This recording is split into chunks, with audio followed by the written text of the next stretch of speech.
دوستوں مہرین ہی کافی تھی یہ سب تماشے کرنے کے لیے، اب انکل بھی میدان میں کود پڑے ہیں۔ ویسے شبرا کے والد کا جو ڈبل سٹینڈرڈ ہے نا، وہ بالکل بھی اچھا نہیں لگا۔ ان کے منہ سے یہ باتیں تو بالکل بھی اچھی نہیں لگی۔ ٹھیک ہے، اگر وہ واقعی غیرت مند تھے تو جب ان کی بیٹیاں بار بار خود فضل بخش کے پاس جاتی تھی تب تو انہیں کوئی فرق نہیں پڑتا تھا، اب اچانک سے فرق بھی پڑا تو عجیب طریقے سے پڑا۔ بیٹی تو ان کی بھی فضل بخش کے پاس تھی، اگر فضل بخش کو تھپڑ مارنا تھا تو اپنی بیٹی کو بھی تو کچھ کہتے نا۔ اب وہ کون سا ان کی بیٹی کو بھگا کے لے جا رہا تھا؟ انتہائی شریف لڑکا تھا وہ، جس کو وہ آزما چکے تھے، دیکھ چکے تھے، لیکن ان کی بات بہت ہی گھٹیا تھی کہ تمہاری اوقات کیا ہے، تم ہو کیا، تمہیں ذرا گھر میں کیا رکھ لیا، تم نے کیا سوچ لیا۔ ان کو اچھا سمجھ کے ہی تو شامیر نے فضل بخش کا گیٹ اپ کیا تھا، ان کو خوش کرنے کے لیے ہی تو یہ سب کچھ کیا تھا، ورنہ اس کی اوقات تو انکل تو شاید نہیں جانتے، ہم سب تو جانتے ہی ہیں نا۔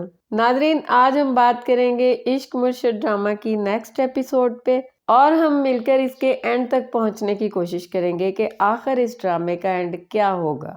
ناظرین، جیسا کہ آپ سب نے دیکھا کہ جس چیز کا ہمیں انتظار تھا آخر وہ ایپیسوڈ آ ہی گیا۔ اس ڈرامے میں ایک ہی سسپینس تو تھا نا کہ فضل بخش کی حقیقت کب کھلے گی، اس کے بعد شبرا کیا ری ایکٹ کرے گی، انکل کیا ری ایکٹ کرے گا، شامیر جس نے شبرا کی محبت میں تھپڑ بھی کھائے، دولت بھی چھوڑی اور بالکل فقیروں کی طرح زندگی گزار رہا تھا، اس کو بدلے میں کیا ملے؟ تھپڑ۔ لیکن ناظرین، شامیر کو انکل کے تھپڑ سے کوئی فرق نہیں پڑے گا، کیونکہ وہ شبرا کی رائے لینا چاہتا ہے۔ شبرا کیا سوچتی ہے اس کو اس سے فرق پڑے گا۔ تو یقیناً ناظرین، آپ اس بات سے تو بالکل بے فکر رہیں کہ اس ڈرامے کی اینڈنگ بالکل بھی بری نہیں ہوگی، بلکہ سلمان صاحب اینڈ میں خود کہیں گے کہ جا جی لے اپنی زندگی۔ ناظرین، شبرا اور شامیر سکینہ کی شادی پہ آنکھ مٹکا جو کر رہے ہوتے ہیں تو انکل کو غصہ صرف فضل بخش پہ آ رہا ہوتا ہے۔ اور ناظرین، ایک اور بات، اس فراد سے ابھی ان کی بیٹی کی منگنی بھی نہیں ہوئی ہوتی، ابھی تو صرف بات چیت چل رہی ہوتی ہے،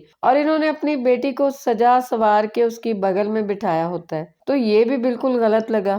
جیسا کہ میں نے آپ کو پچھلے ریویو میں بتایا تھا کہ اس ڈرامے کو جتنا انجوائے کرنا تھا کر لیا ہے، اس بات سے میرا مطلب یہ ہرگز نہیں ہے کہ آگے ڈرامہ انٹرسٹنگ نہیں ہوگا، میرا مطلب تھا کہ وہ جو مذاق کا رخ تھا وہ تھوڑا سیریس رخ اختیار کر لے گا۔ اور ناظرین، کمنٹس میں ضرور بتائیے گا کہ وہ سندھی OST آپ لوگوں کو کیسا لگا۔ مجھے تو بہت زیادہ اچھا لگا، شروع میں کچھ عجیب لگا لیکن جیسے اس کو دکھایا گیا نا تو وہ بہت ہی پیارا لگا۔ آپ کی اس کے بارے میں کیا رائے ہے؟ کمنٹ سیکشن میں ضرور بتائیے گا۔ اب ہم بات کرتے ہیں کہ اس ڈرامے کی اینڈنگ کیسے ہوگی۔ ناظرین، شامیر نے مہرین کے پاس اسی لیے یہ وعدہ کیا ہے اپنی ماں کی قسم کھا کر، کیونکہ اسے شبرا کی محبت پہ پورا یقین ہے۔ اور ناظرین، دوسری طرف مہرین، اس کی اپنی سیلف رسپیکٹ تو بالکل ہی نہیں ہے، اتنی بے شرم لڑکی، وہ زبردستی کا اس پہ سوار ہونے کی کوشش کر رہی ہے۔ اس کے یہ ڈائیلاگ ہی اس کی بے غیرتی کی نشانی ہے کہ چلو ٹکڑوں میں ہی آہستہ آہستہ اپنے آپ کو میرے سپرد کر دو۔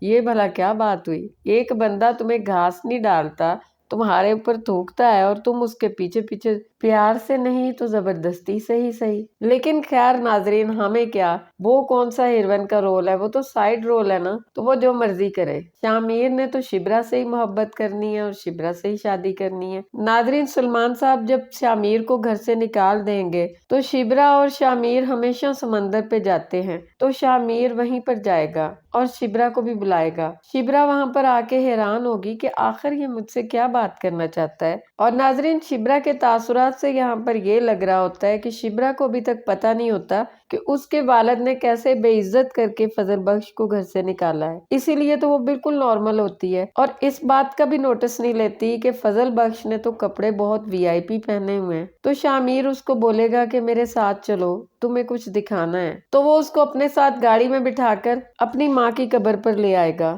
راستے میں جب وہ پھول خریدے گا تو شبرا اس سے پوچھے گی کہ تم مجھے کہاں لے کے جا رہے ہو، تو شامیر اس کو کوئی خاص جواب نہیں دے گا، لیکن جب وہ زبیدہ سکندر کی قبر پہ پہنچیں گے تو شبرا کچھ حیران ہوگی۔ یہ تو وہ جانتی تھی کہ فضل بخش کی عقیدت تھی ان سے، لیکن اتنی زیادہ دیکھ کر وہ حیران ہوگی، تو وہ بولے گی کہ ان کو دنیا سے گزرے تو کئی سال ہو چکے ہیں، اس وقت میں بہت چھوٹی تھی، آخر کیا رشتہ ہے تمہارا ان سے؟